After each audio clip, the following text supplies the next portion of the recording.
harder for them to sprout up through the soil. So when you're starting seeds, it is best to have a soil that is light and fluffy. You don't want anything too dense.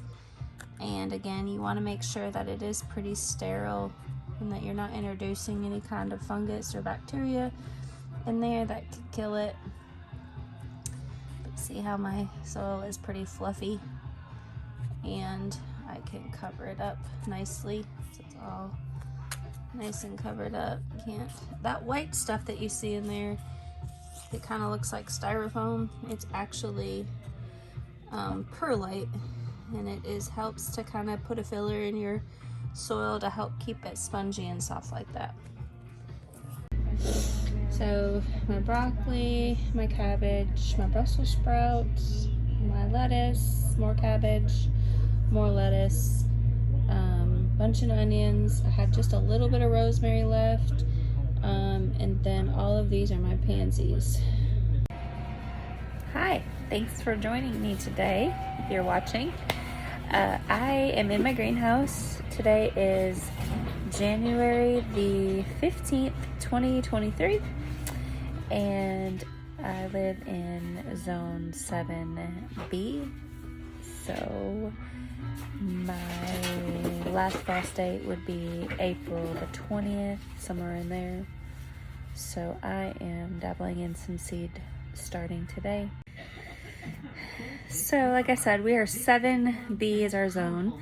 If you're not for sure what zone you are in, you can Google it and find it. So my last frost date, like I said, is about April 20th or so. I have a greenhouse, so I am going to start some of my seeds in my greenhouse. And the seeds that I am starting today are all frost tender, or not frost tender, that would be bad, frost tolerant, a frost hardy plant.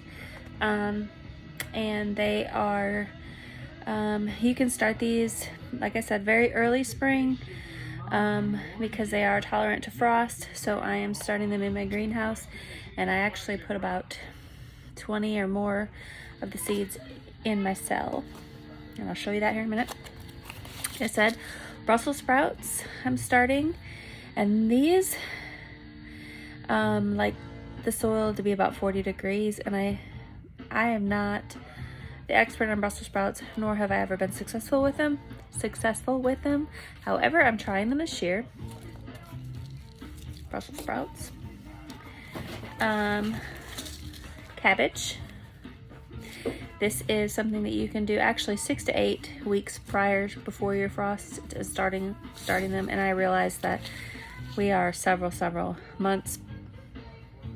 See, so it's the 15th of January, so February, March, April. I'm about 3 months early. However, like I said, I have a greenhouse, plus these are frost hardy, so that's why I'm starting these early. And some broccoli, and some lettuce, some cabbage, and some bunching onions, and some more lettuce. So I get most of my seed starts from Baker Creek, but this year, I do get some from this Botanical Interest. I've got some from the past from there, but this year I did get some seeds from the MI Gardener. This is a YouTube channel. He talks everything about gardening and growing and everything. It's a very educational channel. I highly recommend it. But these are actually a whole lot cheaper than these other ones. I've had people to tell me that they have been successful with these seeds. So anyways, I have a variety of different seeds. Some of these are a couple years old. I've kept them in the freezer in a cool spot. They've done just fine, no problems whatsoever. So anyways, those are the seeds that I have started today, and I've started them in this. This is a 72 cell seed starter. It's got the tray underneath of it, and it comes with the clear dome over top of it. This is actually from last year, so what I've done is cleaned it out really good and made sure that there was no dirt or anything in it, because it can carry like different diseases and stuff, and your seeds will be not successful in germinating. So make sure if you use them from last year that you get them clean really well. They're not that expensive. You could probably pick some up too, but I had some, so I used them. And then today I have used this right here, seed starting potting mix. And what I have learned is make sure you are looking at the ingredients when you purchase potting mix. You want to make sure it has equal amounts of, well, that it's got the peat moss, the perlite. This one actually has fertilizer in it. You want something that's fluffy, that's not too packed down or too heavy of a soil. So let me just show you how I do it. And it's relatively simple. I fill up these cells with my potting mix. I moisten my potting mix, put them in there, and stick my seeds in there. Now I will put about 2, maybe 3 seeds in each one of these cells, just in case one of the seeds decides not to germinate. But they should be popping up there, depending on what seed it is, in a few days to a week. Sometimes some of them take a little bit longer. But then I just will water them from below. Like I said, that's what I do, is I put the water in underneath and it soaks it up, because of course they have the little holes under here, so when your seeds, your dirt gets dry, it'll suck it up from the bottom and you won't disrupt the seeds from the top. So that is the best way to do it. However, I do use a spritzer and spritz the top of my soil so it doesn't get too dry. Okay, Pepper has come to join me.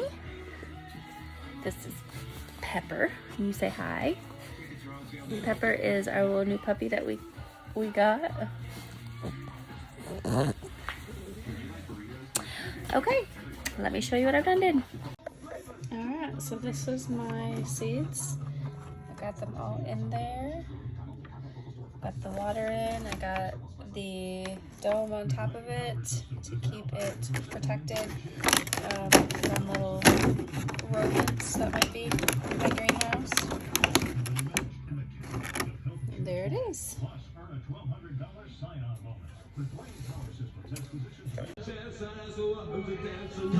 Just wanted to record my chicken. This is my lonely chicken that, well, I have 10 chickens, but she is the only one currently that is giving me eggs. She is super sweet, but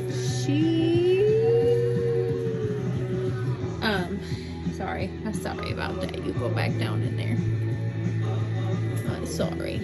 She is giving me an egg about every other day. However, I went in here yesterday and I cleaned them out and I put new stuff down, and I got them some treats, and I feel like happy chickens give me eggs. Pulled the bucket back around. Freeloaders. Pushed it through the pipe. So don't get overwhelmed and worried when you want to decide to do seed starting. It's not that difficult. Actually, it's pretty easy. Just know that it just takes a little bit longer, but it actually saves you some money. Then you know what you are growing, you know what you've put it in, and all that sort of thing. So my greenhouse is a 10 by 12 greenhouse. It's not very big. It is a mess right now. I've got to get it cleaned out. And I would say it's probably, I don't know, 75, 80 degrees in here, and it's about 50 degrees outside. So it's pretty warm here in the sun. And it won't drop down too low during the night, I'm hoping. And obviously they're probably gonna grow a little bit slower because your sunlight isn't as much in this time of year as it is in the summer, but it's still, like I said, I'm just getting a head start. I'm not going to go crazy. I'm not going to start my tomatoes or my peppers or my beans or anything else like that until it is closer to time to do that, because I've done that in the past and it is not anything that I advise. Anyways, thanks for tuning in. Thanks for watching. And I will be posting some more videos on more seed starting videos and get you the progress of my seeds that I started today. Please subscribe to my channel if you haven't already done so, and I will be putting some material out there if you are just interested in how to grow your own seeds, and follow me for the ride. Thank you.